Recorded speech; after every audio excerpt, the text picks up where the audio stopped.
Hello friends, this is Tanvi Pauja welcoming you all to our channel Only Civil Services.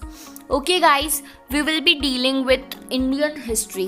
ठीक है, मैं आपको Indian history पे lectures देने वाली हूँ जो कि एक बहुत इम्पॉर्टेंट सब्जेक्ट है हमारे सिविल सर्विसेज की तैयारी में. ठीक है, तो इंडियन हिस्ट्री को हमने 3 सबहेड्स में डिवाइड किया है फिलहाल. Ancient, medieval, modern. क्योंकि हमने ये एनालाइज किया है कि मॉडर्न हिस्ट्री जो है उसका सबसे ज़्यादा वेटेज है, चाहे वो प्रीलिम्स हो या मेंस हो. तो हम मॉडर्न हिस्ट्री से स्टार्ट करेंगे. क्योंकि ये सिर्फ एक इंट्रोडक्टरी सेशन है तो आज हम सिर्फ सिलेबस देख लेते हैं कि मॉडर्न हिस्ट्री हमें पढ़ना किस तरीके से, कहाँ से स्टार्ट करना है, किन किन पॉइंट्स को, किन किन टॉपिक्स को हम अच्छे से डील करने वाले हैं. Okay, let's see the syllabus. तो मॉडर्न हिस्ट्री हम कहाँ से स्टार्ट करने वाले हैं? 1707 से. 1707 क्यों? क्योंकि Aurangzeb the last strong ruler of Mughal empire, इसकी डेथ होती है. इसके बाद जो सक्सेसर्स हैं वो रेजिस्ट नहीं कर पाए यूरोपियंस की एंट्री को हमारे इंडिया में. ओके, तो यूरोपियंस आए, पोर्चुगीज़ हो, ब्रिटिश हो, डेन्स हो, फ्रेंच हो, कई यूरोपियंस इंडिया में आए. उन्होंने अपना ट्रेड इंटरेस्ट को पॉलिटिकल इंटरेस्ट में चेंज कर दिया. लेकिन सिर्फ ब्रिटिश एम्पायर ही है जो यहाँ सक्सेसफुल हो पाया अपने पॉलिटिकल एस्पिरेशंस को पूरा करने में. तो ब्रिटिश एम्पायर कैसे एक्सपांड हुआ, कंसोलिडेट हुआ इंडिया में, ये हम देखेंगे. किस तरीके से उसने कार्नेटिक वॉर्स जीते, फ्रेंच को रास्ते से हटाया, फिर मराठास को हटाया, मैसूर वॉर्स देखे, एंग्लो पंजाब वॉर्स देखेंगे हम कि किस तरीके से इंडिया के अलग अलग हिस्सों में जाकर उसने अपने एम्पायर को क्या करा है, एस्टैब्लिश किया है, कंसोलिडेट किया है. ओके, जैसे जैसे वो अपने एम्पायर को इम्प्रूव करता गया, people of India started revolts against them. Okay, कई पीजेंट्स हो गए, ट्राइबल सिविल अपराइजिंग्स हमें सामने आती हुई दिखाई दी. पीपल रेजिस्ट कर रहे थे उनके एम्पायर को फॉर्म होने में. ठीक है, पर क्योंकि वो एक स्ट्रॉन्ग एम्पायर था तो छोटे छोटे रिवॉल्ट्स उनका कुछ नहीं बिगाड़ सकते थे.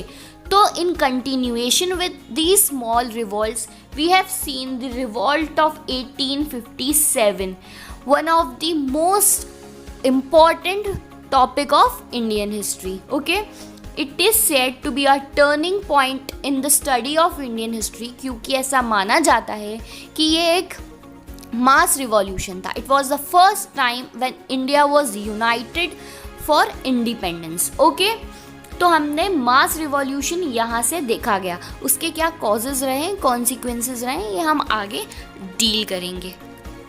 फिर हमें देखना है मास रिवॉल्यूशन कैसे स्टार्ट हुआ है. तो मास रिवॉल्यूशन इंडियन नेशनल कांग्रेस के फॉर्मेशन से स्टार्ट हुआ है जो कि 1885 रहा है. हम उसके फॉर्मेशन को देखेंगे, उसके ऑब्जेक्टिव को देखेंगे, कैसे वो फॉर्म हुआ. फिर 2 ग्रुप्स दिखाई दिए हमें इंडियन नेशनल कांग्रेस के अंदर जो कि है मॉडरेट्स और एक्सट्रीमिस्ट. इसकी वजह से सूरत स्प्लिट हुआ, लाहौर सेशन हुआ, लखनऊ सेशन हुआ, या जितने भी इंडियन नेशनल कांग्रेस के प्रेसिडेंट्स रहे हैं, कौन कब बना है, उनके क्या इम्पोर्टेंट काम रहे हैं और वो सेशन क्यों इम्पोर्टेंट है, इनसे हम डील करेंगे यहाँ. ठीक है, फिर एक टाइम आता है इंडियन पॉलिटिक्स के अंदर जब गांधी जी की एंट्री होती है.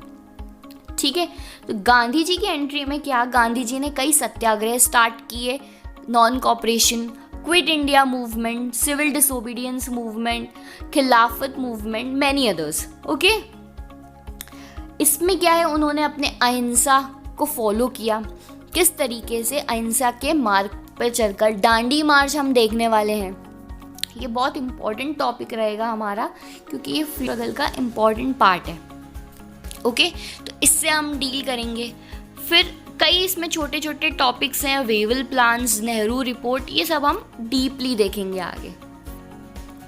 इंडिपेंडेंस विद पार्टीशन देखना है हमको, किस तरीके से हमें इंडिपेंडेंस मिला, क्रिप्स प्रपोजल आया, कैबिनेट मिशन आया, फिर फाइनली कैसे पार्टीशन होता है पाकिस्तान और इंडिया का. ठीक है, कैसे ब्रिटिशर्स हमें इंडिपेंडेंस देते हैं पूरा। फिर इसके साथ जैसे जैसे हम पार्टीशन पे एंड करेंगे, हमें कुछ इंपॉर्टेंट टॉपिक्स देखने हैं।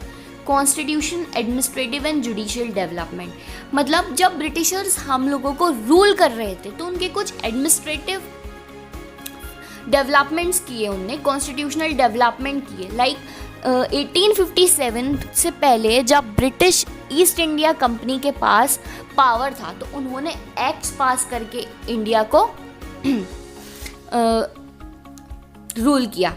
Then after that crown rule आया तो कई एक्ट्स उसके बाद भी पास हुए हैं। ठीक है, गवर्नर जनरल्स के बारे में हम पढ़ेंगे, सभी गवर्नर जनरल के बारे में कि उन्होंने इंडिया में रहकर क्या डेवलपमेंट्स की, किन एक्ट्स के लिए कौन से गवर्नर जनरल रिस्पॉन्सिबल हैं, क्या उनका टाइम पीरियड रहा है। ओके, फिर हम डील करेंगे इकोनॉमिक इम्पैक्ट क्या रहा है।